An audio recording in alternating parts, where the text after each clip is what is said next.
Alright, so we're playing a Jack the Ripper inspired Yaoi game today. So I guess we can just get right into it, y'all. Ooh, okay. The title screen background was the first background of the game. Alrighty. You see, I changed my background? No, I did not. That's a very strange thing to say. I did not. London this time of year is the worst. There's rain one day and fog the next.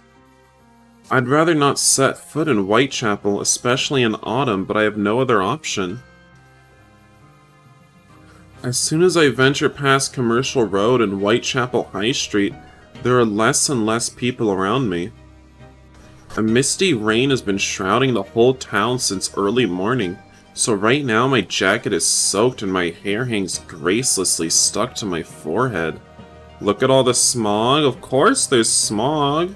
All the factories out here, just pumping all that smoke down here. I feel gross and annoyed in equal parts.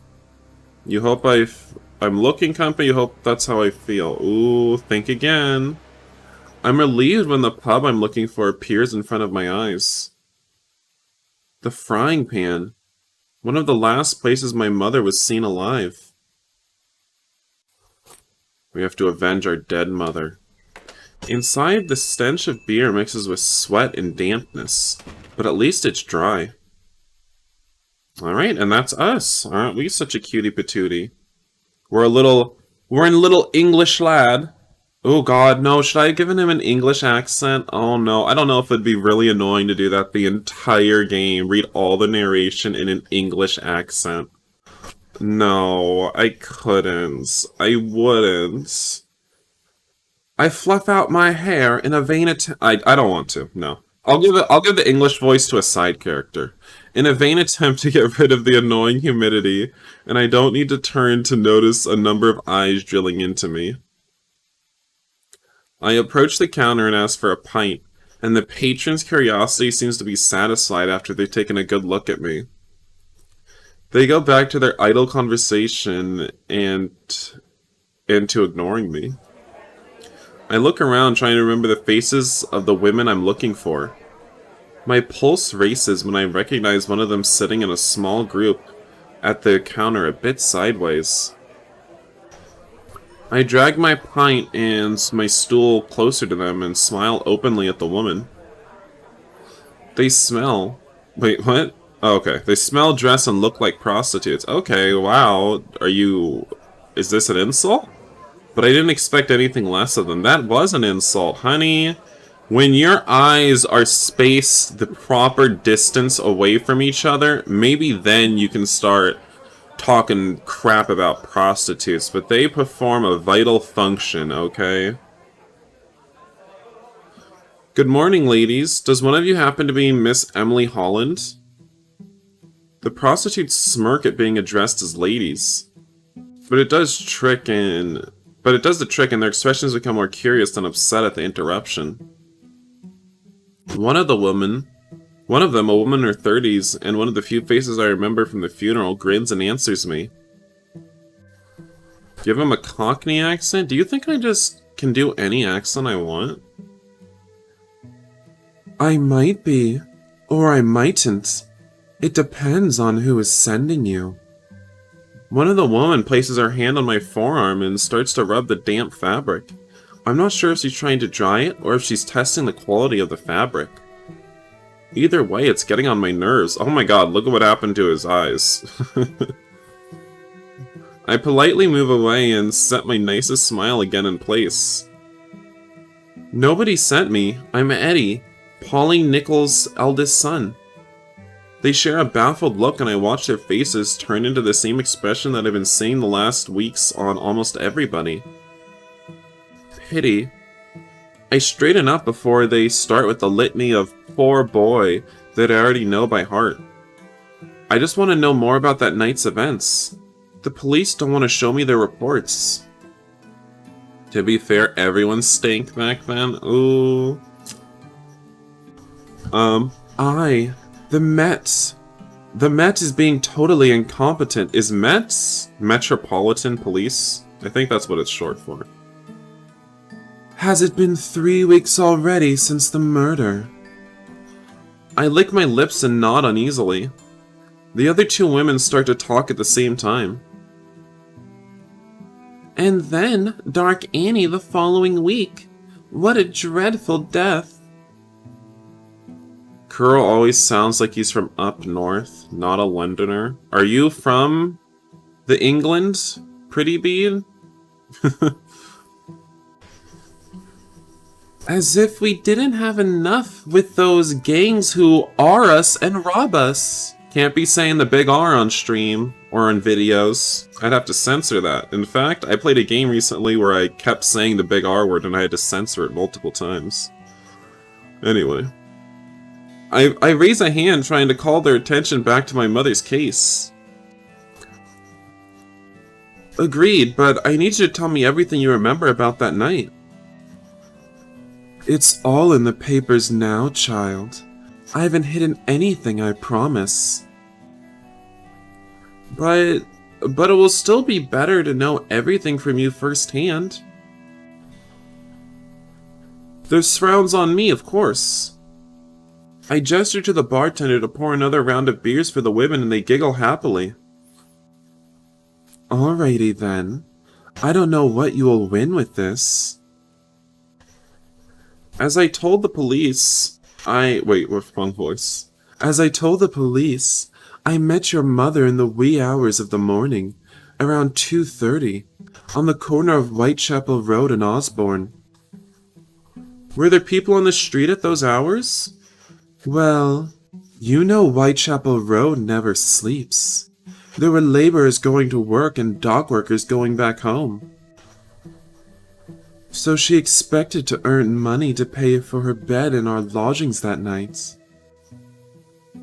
Just one more client, she said. Poor Polly. Yeah, she claimed she had the money 3 times.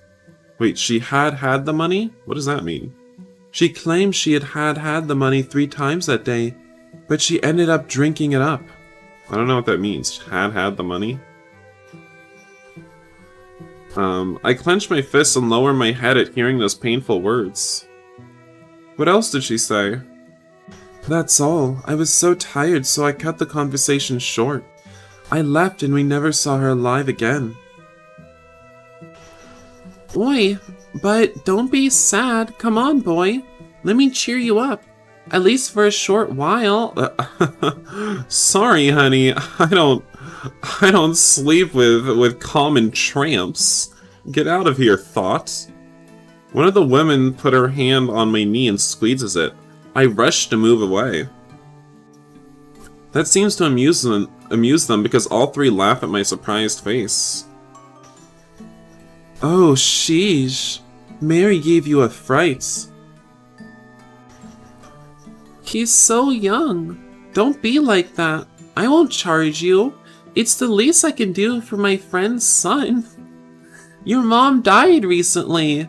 Want a free lay? I mean, it's the least I could do for someone in mourning.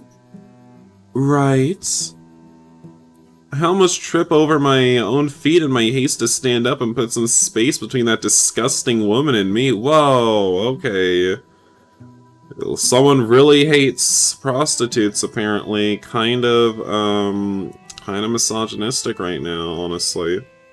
I don't stand that. We stan women here. We just don't stand thoughts. And they are kind of thoughts, though. No need. Forgive me, ladies, but I should leave now. To my dismay, they giggle and one even reaches for my forearm. I shake her hand off, trying to be as kind and nonchalant as I can, but I doubt that I am succeeding. Oh, look at that face. I bet he hasn't been with a woman before. Damn right, because I only sleep with men, honey. Come on, you're embarrassing the poor lad. Either that, or he doesn't like girls. I kind of already said that. Were you not listening? Clean the cum out of your ears, honey. They laugh again. I turn towards the door, but then I remember I still haven't paid for the drinks. Cursing, I take some coins out and place them on the counter, but they take the chance to circle me once more. Damned women. Come on, you will like it when you taste these.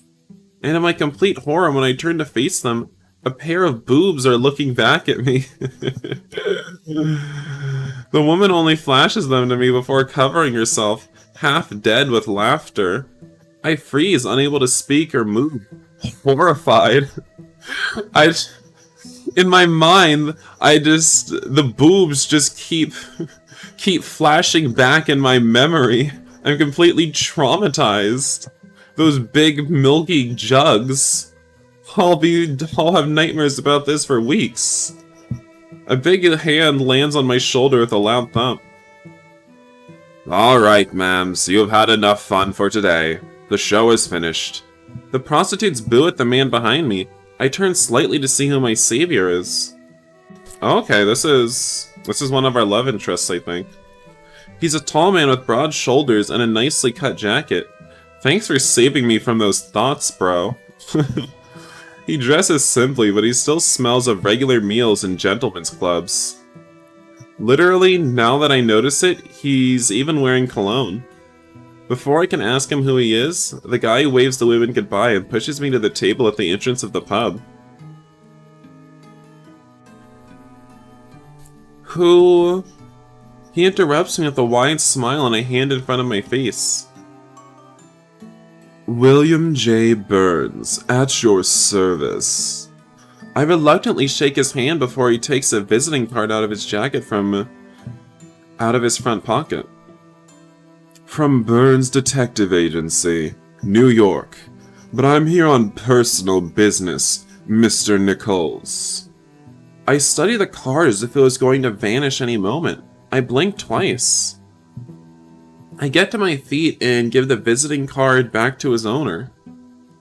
What, do you give cards back to their owner? Is that how it worked back then? I don't know what this man is doing in London, but it's clear he doesn't have anything to do with me. Pleased to meet you, but... He cuts my sentence again. I'm going to help you. Me?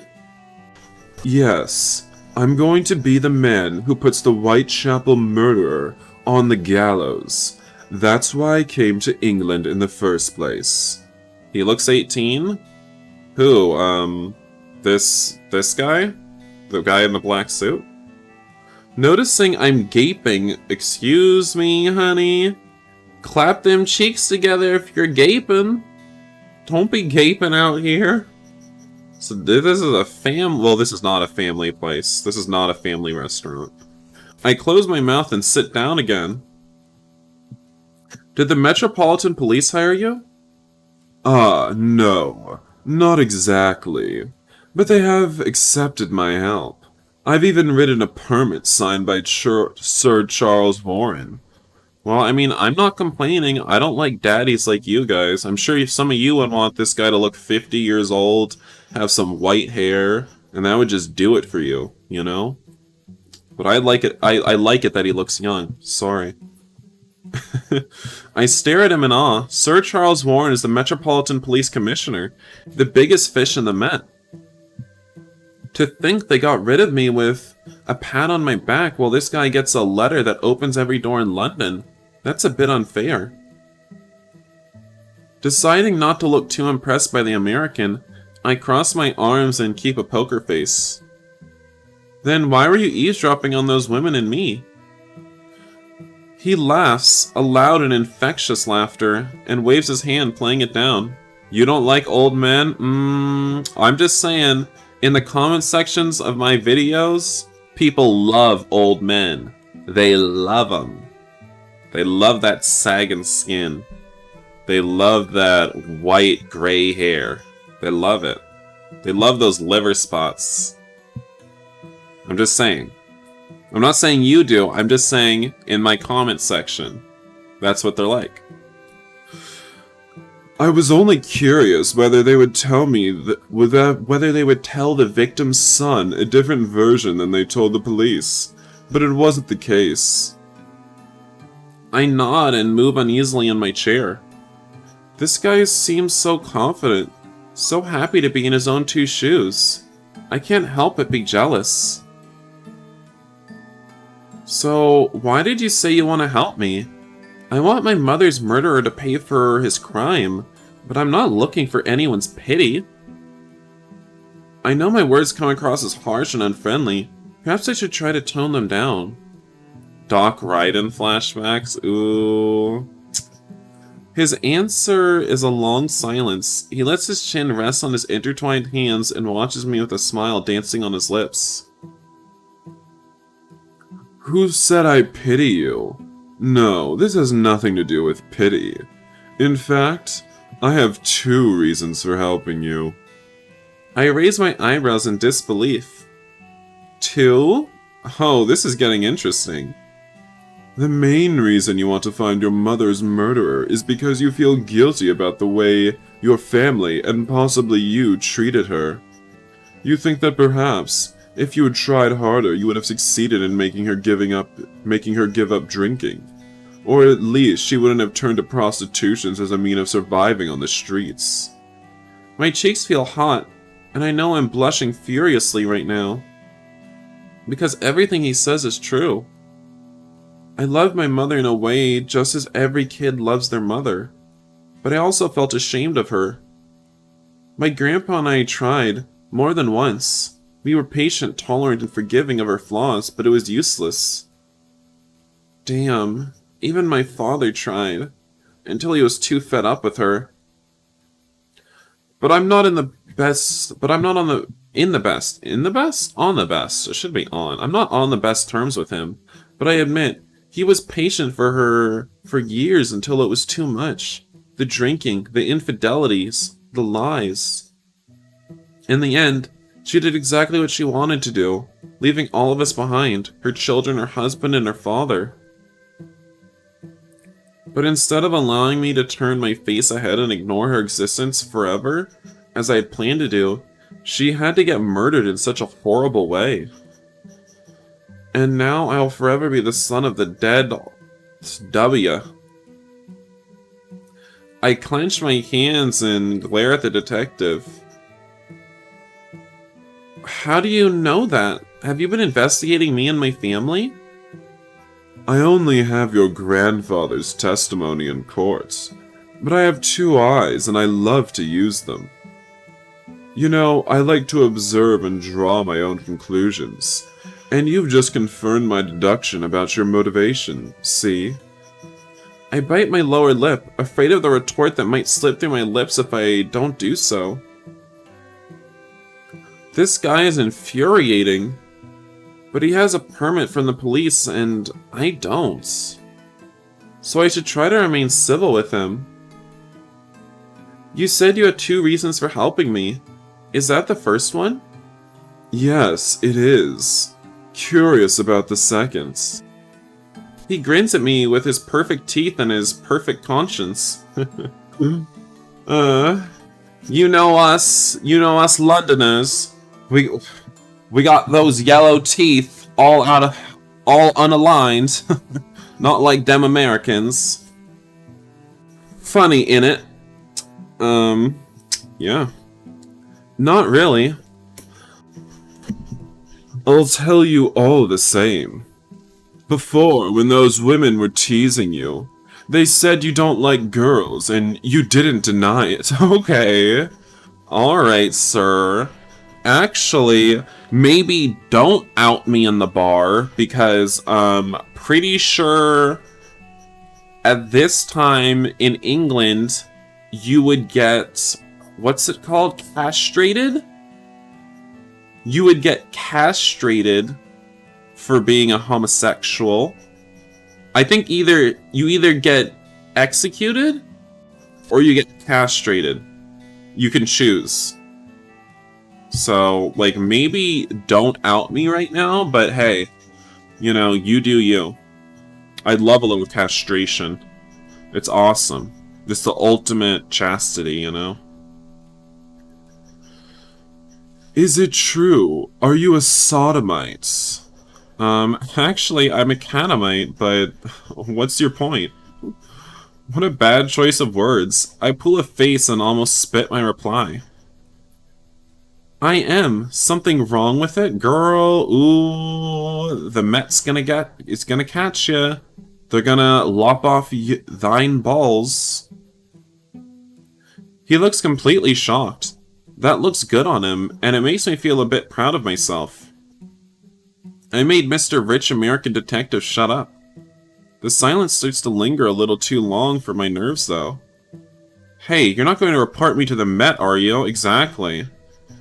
He doesn't come across as that kind of person. I know he's had a good eye for judging people. But anyway, better safe than sorry. Better safe than sorry, honey. Why are you going around telling people this? I can still run out the door and vanish from London if he seems to be a snitch. No, of course not. I'm just amazed in a good way. You are really brave. Huh. Now you're taking the piss out of me. You into water sports, hun? Seems like you might be a sodomite too. He lowers his voice to a whisper. I'm serious. It's the first time I've heard someone admit to it so nonchalantly. I admire you. So he hears people admit to it often, just not nonchalantly. I lean back into my chair, not buying a single word. Well, I'm not prone to shout it from the rooftops either, so please forget about it, right? Can we go back to where you tell me about your findings in this investigation? Do you have any clue that the Met has overlooked? He watches me for a long moment, seemingly weighing his options before he finally rests his elbows on the table and leans forward. Well, yes, or at least I think so. If I tell you, will you work with me? I could use an assistant, and you'd get all the details of the investigation firsthand. I nod. It's way more than I'm going to achieve on my own. Really? He's just going to accept any random sodomite he finds on the street to be his assistant? I mean, okay. I mean, he knows how to pick the cute twinks. The cute British twinks. He lowers his voice still more. Wait, still more. Wait, he lowers his voice still more. Is that... He lowers his voice still more. Maybe that's English. And checks that nobody is eavesdropping on us before talking. Sounds weird. There's a guy at the Illustrated Police News that often arrives at the crime scenes before the police. A journalist? Well, it's the Illustrated that we're talking about. You can call it a newspaper if you want, but from what I've seen, it's just garbage. I'm not in agreement. I know, they publish all the public executions with accurate drawings of the faces of the criminals while dying in the gallows. Ooh, some snuff reporting. Honestly, that's awesome. I love that. It's rather sick. No, it's kind of cool. Some snuff journalism. You know? Too bad that doesn't exist anymore.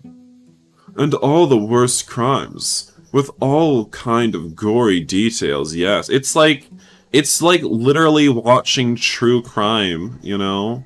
That's what it is. Why are you judging? Of course, they love the Whitechapel murderer. It's made them sell double or triple. It's exactly the kind of crap their public adores. He's right. Again. Even being a foreigner, he's grasped in a moment that the true nature of the... Wait. Even being a foreigner, he has grasped in a moment the true nature of the regular Londoner. The more dreadful, the more chilling a crime is, the more we love it. We're Eddie. This is the breeding ground of foul creatures such as the Whitechapel murderer. It's what we deserve as a society. The kind of society that leaves their lost mothers to their own devices until they're found dead with their abdomens ripped open by a deep, jagged knife wound. I'm going to investigate this journalist, or whatever you want to call him. Either he will lead us directly to the murderer because there's a connection between them. Oops, that should have been in William's voice. He gives me a pointed look at this point. Or he's the Whitechapel murderer himself. Alright. A 10-minute handsome cab ride later, paid by William, the rich American, of course, and we step in the office of the Illustrated Police News in the Strand. I watch with amusement as the detective shoves his permit into the faces of every clerk who approaches us. The power of official seals. In less than 2 minutes, we're led to Mr. Perkins' office and told to wait for the man himself. That was fast. That was fast. What do you think of this place, Eddie? I don't even blink at noticing. I've quickly gone from being Mr. Nichols to Eddie, stating he's the boss, perhaps. I take a look at some of the cuttings decorating the walls of the office, between some dark, indistinct paintings and a not less vague diploma. It fits the image I had of the Illustrated William. He squints at me with a chuckle, and leans in to study the black and white illustrations closer up. What the heck is that? Monkeys fight a duel to the death? Yas, go monkeys! I remember this one. Very informative. I glance at the other headlines, all of them similarly sensational. 6 nuns buried alive. More vivisection horrors. A man eaten by cats. Oh my god, that's how I'm gonna go out, except it's just gonna be one cat. My awful cat, I hate her. All of them illustrated with lewd and graphic pictures of blood spurting from wounds, women's faces twisted in terror, and scantily clad young ladies. Oh my god, look at that scantily clad woman! A harlot if I've ever seen one. Very informative, as William had put it. The sound of the office door opening makes us turn. Ew. Good morning, gentlemen. Mr. Perkins. Perkis. George Perkis in the flesh, proprietor of the Illustrated Police News, the worst newspaper in England. The man laughs at his own joke, and William and I share a pointed look. Her ankles? I know. Oh, you didn't know? The Pall Mall Gazette honored us with that title 2 years ago. Ha ha ha. I noticed you were studying some of our headlines and illustrations when I came in. Shocked? More like revolted. His answer is a hearty laugh. Well, as I usually say, we can't all be the Times or the Telegraph, so we must put up with the police news. William smiles politely, but I can't help but press on with the topic. But don't you feel at least a bit guilty knowing you're basically glorifying the crime? Oh my god, calm down. Oh no, my dear. The Illustrated doesn't glorify crime. Rather than that, I would say that the paper acts as an encouragement to a good life, since it warns of the horrors and terrible consequences of crime. I know the illustrations are sensationalist, but apart from that, there's nothing questionable in my paper. And let's be honest, these illustrations are exactly what my public craves. I have half a dozen accomplished artists on my permanent staff in London, and somewhere between 70 and 100 freelance artists spread out across the country who provide the best portraits published by any journal. William clears his throat and gets the attention of the pleased man.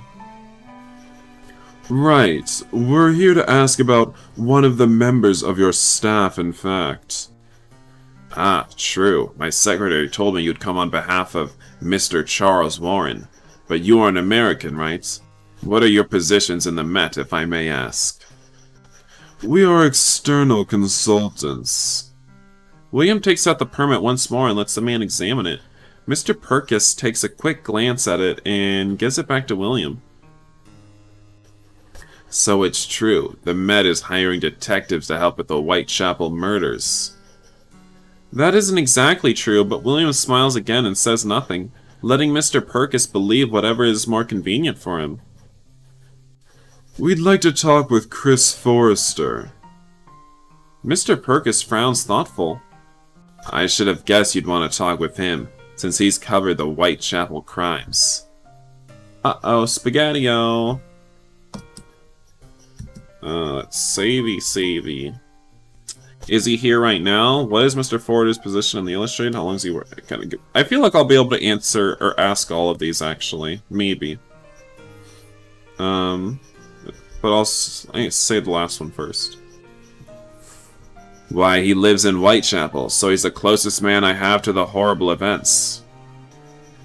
Besides, he writes, but he's also quite decent at drawing, so he can attend the crime scenes on his own. Alright, is he here right now? I regret to say that he called out sick today. I can give you his address, of course. Let it not be said that I don't cooperate with the Met. He called out sick today? What does that mean? Did he tell a local orphan to deliver his message to his place of work? How do you call out sick without phones? That would be great, thank you. Alright, what is his position? He's my main assistant, in fact. A rather gloomy young man, but responsible, quick, dedicated. I don't know what we would do at the Illustrated without him. And how long has he worked for you? The journalist wrinkles his nose in concentration. I can't recall, but it's been a while. He started here as an apprentice when he was 15. I'm glad he turned out to be such a trustworthy lad.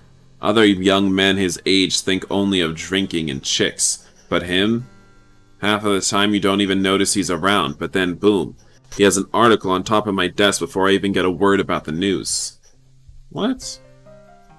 He knows something about these murders. The editor smiles slyly at us. Of course my cooperation deserves some kind of small gratification. We are all businessmen here, right? I'll get on my knees, just make it quick. Does he want money? The nerve of this man. I will share all the new information I get about the case, in exchange for your doing the same. What do you think? Isn't that a win-win? William is quick at reacting. He offers the nasty journalist a charming smile and a handshake. And I bite my tongue once more before I say something inconvenient. We're back at Whitechapel in less than half an hour. Of course, the journalist Forrester had to live in this hell of a neighborhood. I saw him put my wet locks of hair out of my face. Your hair's still wet, honey? Damn, get a towel. What's wrong with you? We climb down the hansom cab on plain Whitechapel High Street, and the detective quickly pushes me ahead, after tipping the cabbie handsomely. There's no time to waste, Eddie. We need to check if that journalist is sick at home or just pretending. Well, if it's true that he's sick, he'll be at home. As if someone would choose to go outside in this weather if they could avoid it. He lives near here. Let's go. Oh god, look at these ugly streets. We take Brick Lane, which is still moderately populated with people coming and going, minding their own business. William stops in front of a door of a two-story building and knocks. Uh-oh, Spaghetti-O, here's our other love interest. How is he going to pay us for information? Hello, look, it's Red Sean. How's my favorite game developer doing? Aww. Alright. A young man around my age opens the door. He's pale and his complexion is on the thin side with a sickly air to him, so it must be true that he stayed at home today because of his health. Good afternoon, Mr. Forrester.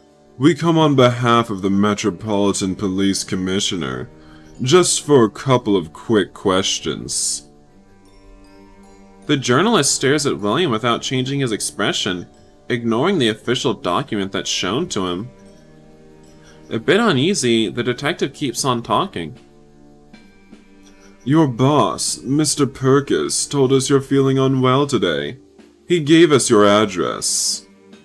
I think this is where we will be allocating our English accent. Let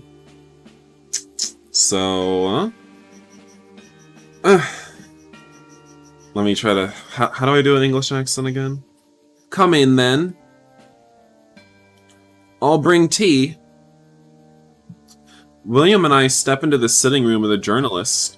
It's a small, cramped space with a kitchenette attached through a wooden door. But it's the items that clutter the room that attract our attention at once. The place looks half a dump and half a library, with books, papyrus, and occultism-related paraphernalia piled up everywhere. A glance down the small hall that leads to the second floor reveals old volumes piled up on the floor, gathering dust. The young man is back with the teapot in 2 minutes. Sit down. Oh, you can put those books on the floor, no worries. We're sorry for disturbing you. Do you live on your own? He nods with the same serious, unfazed face and retrieves 3 cups from a cupboard. We sit in silence while he pours the tea. He should do the Australian. I can only do the Australian voice accidentally. Say, Mr. Forrester, you're here for Whitechapel murders? William freezes with the cup halfway to his mouth. That's right. You covered those crimes for the Illustrated, right? In fact, you were one of the first people to arrive at the crime scenes. I live nearby, as you can see.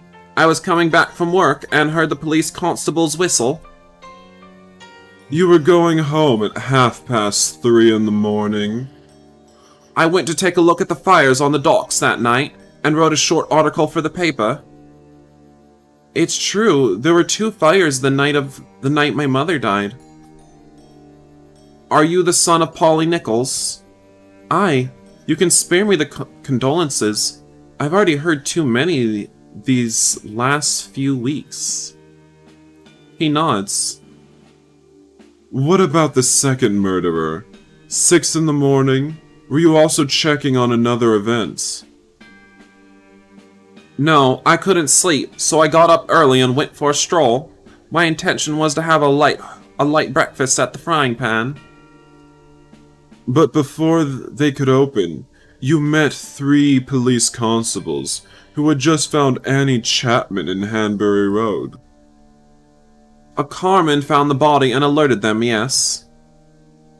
What a fortunate coincidence for you. A journalist being in the right place at just the right moment. What do you think he's actually the murderer? Would be a little bit suspicious if he was. I mean, he'd have to be stupid to be a journalist and the murderer. A long silence stretches between us. Forrester mostly stares at William on the defensive and sips his tea. I do the same. I suppose that in case you have an informant, you wouldn't tell us your source of information. Am I right? You're right, although in this case there's no such informant. William nods and places his cup carefully on a side table. Then he grabs his hat and stands up. We won't bother you anymore, Mr. Forrester. Thank you for your time. Eddie, let's go. Don't command us around just because we're your sodomite, bruh. Address us with respect. I say goodbye to the journalist with a light bow of my head and putting my hand on my cap, and follow the infuriating detective. Why is it all red out here now? Honey, is a murder about to happen? What's going on? We walk with fast strides until we reach the corner in view of the frying pan. What was that? You were a churl with him. I assume that means, displeasant? Is that your usual way of extracting information? He shrugs and stops in front of the pub, resting his back on the wall of the opposite building. He wasn't going to say he wasn't going to say anything to us. I just wanted to tease him. And his suspicious behavior confirmed my previous deduction. That guy is hiding something. What suspicious behavior? I'd act the same if a cop came by my house when I'm sick and started firing rude questions. You should be glad he even offered tea. But you saw his sitting room. Did it seem normal to you? There were books about spiritualism, demonology, and divination everywhere. So what? He likes a little bit of the occultism. Isn't Lovecraft all the rage right now? Actually, I don't know if Lovecraft was written by this point in time. Actually, I think that's more of a 1900s thing. I don't know. Well, everyone has the right to a hobby. A rather expensive hobby for a tabloid journalist. Some of the items he had are at home. At home are from ancient Egypt, and at least a couple of volumes are old manuscripts and parchment. I don't know how to answer that. William scratches his chin, thoughtful. I didn't know occultism was a trend here in England. In the USA we have those charlatans. The Theosophists, led by Madame Blavatsky. All of them a fraud, but they're gathering a surprising number of followers. I shrug. I don't know about that, but it sounds like something the rich would like. They have too much free time on their hands. Ah, I agree. But Mr. Forrester doesn't exactly look well off. Nobody with a good salary would live in this neighborhood. I arch an eyebrow, amused. You'd be surprised. Anyway, what are we doing here? I'm freezing. We are waiting until Mr. Forrester thinks we are gone and he ventures outside. Do you think he'll go out, with this humidity and being sick? Yeah, I'm certain. A churl is a man? Wait, in its earliest Old English meaning was a man, or more particularly a husband? A non-servile peasant? Interesting. They used mummies instead of firewood when they got bored? What are you talking about? Crazy. Oh, there he is. Quick, Eddie. Hide round the corner. As soon as we jump to our hiding spot, Chris Forrester appears in the street. He will surely go to the pub to grab a beer and a hot meal. But no, he walks past the frying pan up the street. Ah, I knew it. Let's follow him. We'll get our evidence about him being the Whitechapel murderer. What? Where do you think he's going? In my job, there's a saying that proves true 9 out of 10 times. A criminal always goes back to the crime scene. Hurry, Eddie, or we'll lose him. Alright. Well, what happened? That was weird. Well, I don't know what's happening there.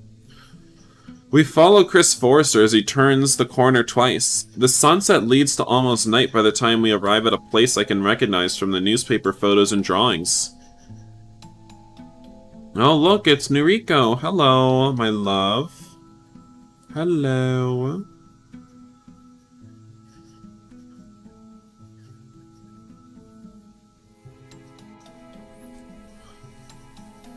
It's true, when the ancient Egyptian craze calmed down, they weren't put in museums anymore. I don't believe you. I don't believe you at all. There's no way people are burning mummies out here to keep warm.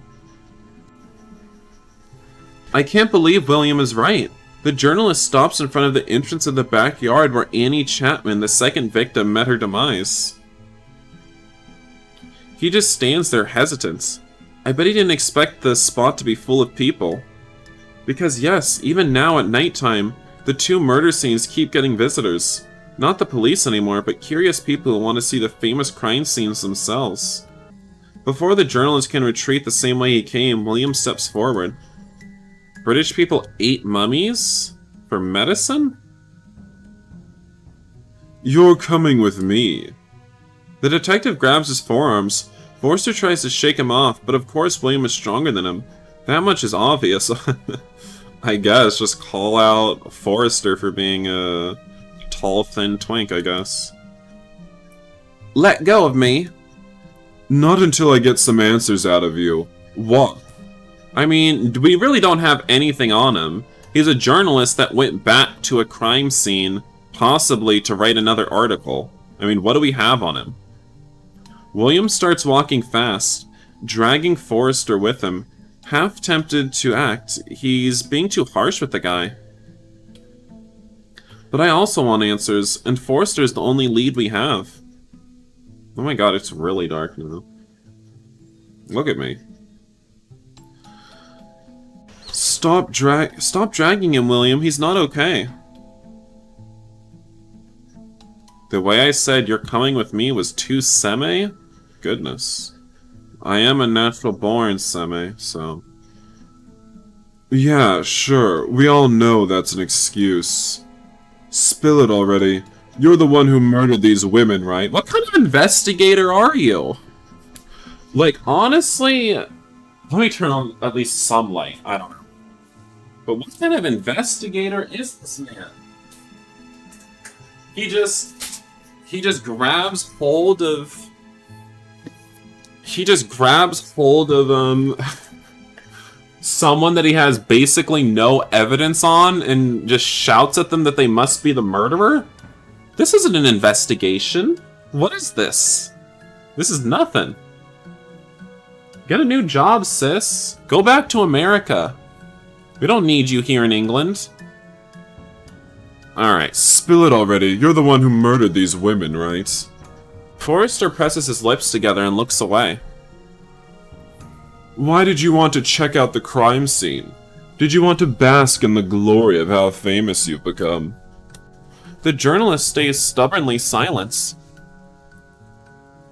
Frustrated, William grabs his shoulder and shakes him, but the outcome is the same, not a single word. He doesn't do enough investigating? Of course not, because he spent most of his time gallivanting around town with this gay twink that is us. He hasn't done a lot of work at all. He's probably just been making eyes at us the whole time. Frustrated, William grabs his shoulders and shakes him, but the outcome is the same. I already read that. Don't you see we've got you? It's over, so speak already. William groans and throws a punch to the guy's stomach. Okay, so we're done. This guy is the murderer, and we're done investigating. Pack it up, honey. Get the cuffs out. You know, we're hauling you over to the Met. It's over. The journalist bends over in pain. I lunge forward to catch him before he falls down. I mean, where is your evidence? Oh, look at how sad he looks. Oh my god. You're hurting the poor twink. I don't know. I don't know if I'm the murderer or not, okay? You don't know. His shoulders shake with uncontrolled sobs. I can't stand it anymore. I push William off him and glare at him. I told you he's sick. Don't you dare hit him again. He's not the murderer, for God's sake. Well, he just said he doesn't know. You don't know that. He even said he's not sure a moment ago. Oops, I didn't read it in the voice. He's not well. Shut up and help me get him back to his home before he collapses right here. Making a visible effort, William shuts his mouth and grabs the shaking guy under his arms. I take him by the other side, and the two of us help him walk back up to his house. Good old American police brutality. You know, things never change. Things never change, and we love that. We stan American police brutalizing people. You know, we love that. We drop the journalist on an armchair as soon as we step in his sitting room. He looks abnormally pale. American Caucasian rage. Yes, he do. I'll make the tea. That'll help shake off the cold of the street. William nods and sits in front of Forrester. He looks a bit guilty. I'm sure he's come to terms with the fact that this sickly guy can't be a murderer. When I come back with tea, they're still sitting in silence. William staring at Forrester and the journalist staring at the void. He's trembling. I walk closer to him and put a hand on his shoulder. He flinches at my touch. Mr. Forrester, Chris, please calm down. We aren't going to hurt you, I promise. He keeps staring at the air in front of him as if he can't see or hear me. I try again. Chris, are you okay? Do you need something? Oh, what's happening?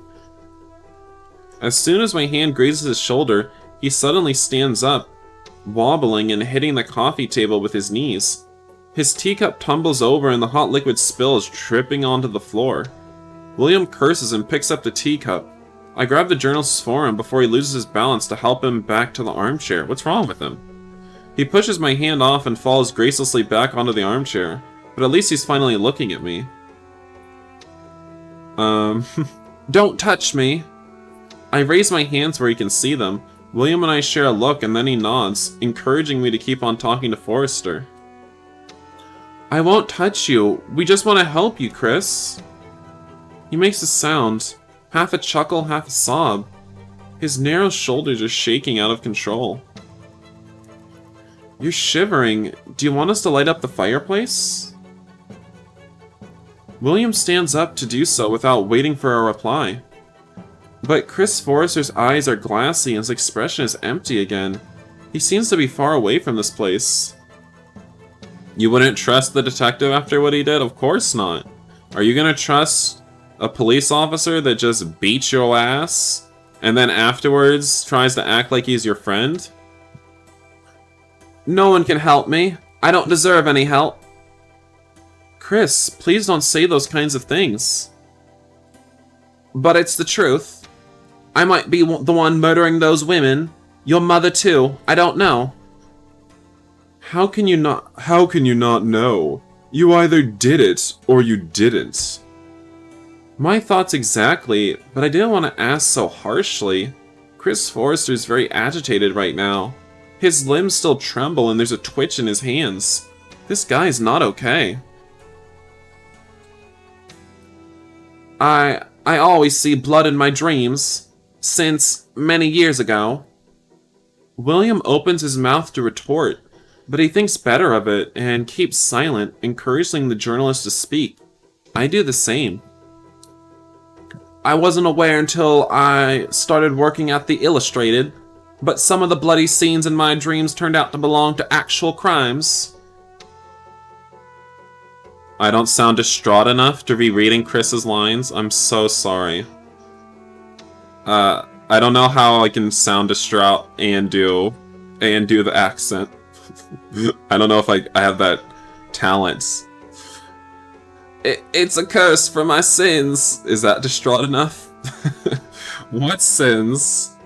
I don't know. I can't. But that's what my priest said when I told him about my dreams. Oh, for God's sake. That's bullcrap, Forrester. Did you really believe that? The accent is hard enough as is. The young man casts a quick glance at William at last, acknowledging his presence. I looked for other answers as well. Other religions, ancient cultures. I guess that explains the state of his sitting room and his love for occultist items and books. Anyway, what does it have to do with the Whitechapel murder?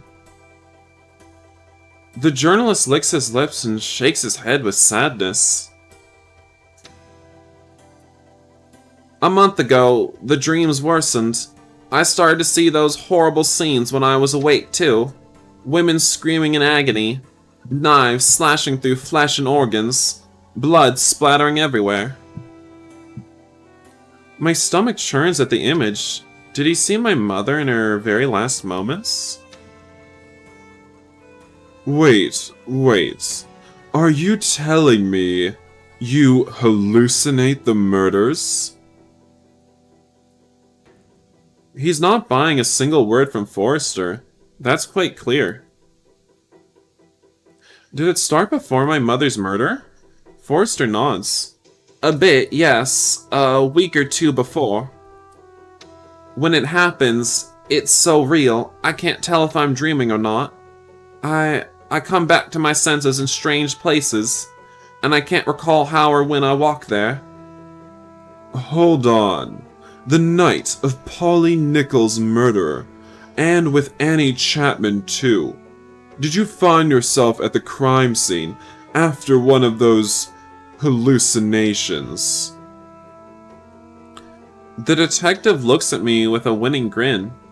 Chris Forrester, on the contrary, looks like a condemned person walking to the gallows. Yes, I know how it sounds. You think I did it, right? And I can't really deny it, because I'm not sure.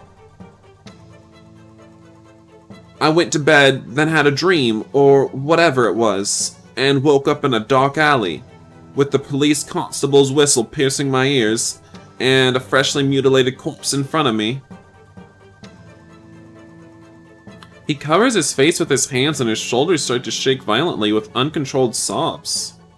I don't dare to squeeze his forearm or pat his back, as I would with another person under these circumstances, not after his previous reaction at my touch. William and I walk to the other side of the room to deliberate about our next actions. You're blaming William? Blaming him for what? You heard it. This freak is our murderer.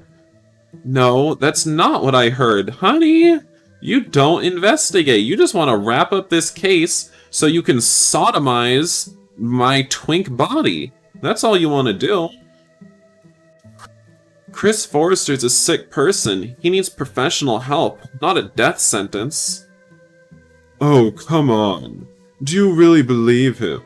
He was there the moment the crimes took place.